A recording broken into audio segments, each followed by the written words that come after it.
வணக்கம். ஆகாஷ்வாணி புதுச்சேரி செய்தி சுருக்கம் வாசிப்பவர் சரவணகுமார். பிரதமர் திரு நரேந்திர மோடி வரும் வியாழக்கிழமை ஜப்பானுக்கு பயணம் மேற்கொள்கிறார். ஆகஸ்ட் 29, 30 ஆகிய தேதிகளில் ஜப்பானிய பிரதமர் திரு ஷிகேரு இஷிபாவுடன் அவர் 15வது இந்தோ ஜப்பான் வருடாந்திர உச்சி மாநாடு நடத்துவார்.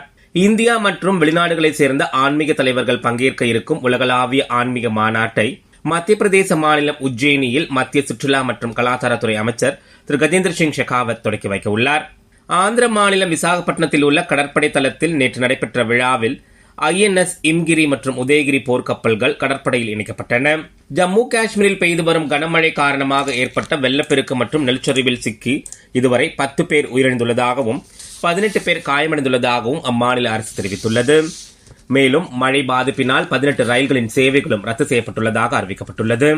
இன்று விநாயகர் சதுர்த்தி கொண்டாடப்படுவதை முன்னிட்டு அனைவரது உள்ளமும் இல்லமும் விநாயகரின் அருளால் நிரம்பட்டும் என புதுச்சேரி துணைநிலை ஆளுநர் திரு கைலாஷ்நாதன் தனது வாழ்த்துச் செய்தியில் குறிப்பிட்டுள்ளார். புதுச்சேரியில் துணை வட்டாட்சியர் பணிக்கான போட்டித் தேர்வுகளை முன்னிட்டு அரசு மற்றும் தனியார் பள்ளிகளுக்கு வரும் 30ஆம் தேதி விடுமுறை அளிக்கப்படுவதாகவும் அதனை ஈடு செய்யும் வகையில் நவம்பர் 29ஆம் தேதி வேலை நாளாக கருதப்படும் என பள்ளி கல்வித்துறை இணை இயக்குநர் விடுத்துள்ள செய்திக்குறிப்பில் குறிப்பிடப்பட்டுள்ளது.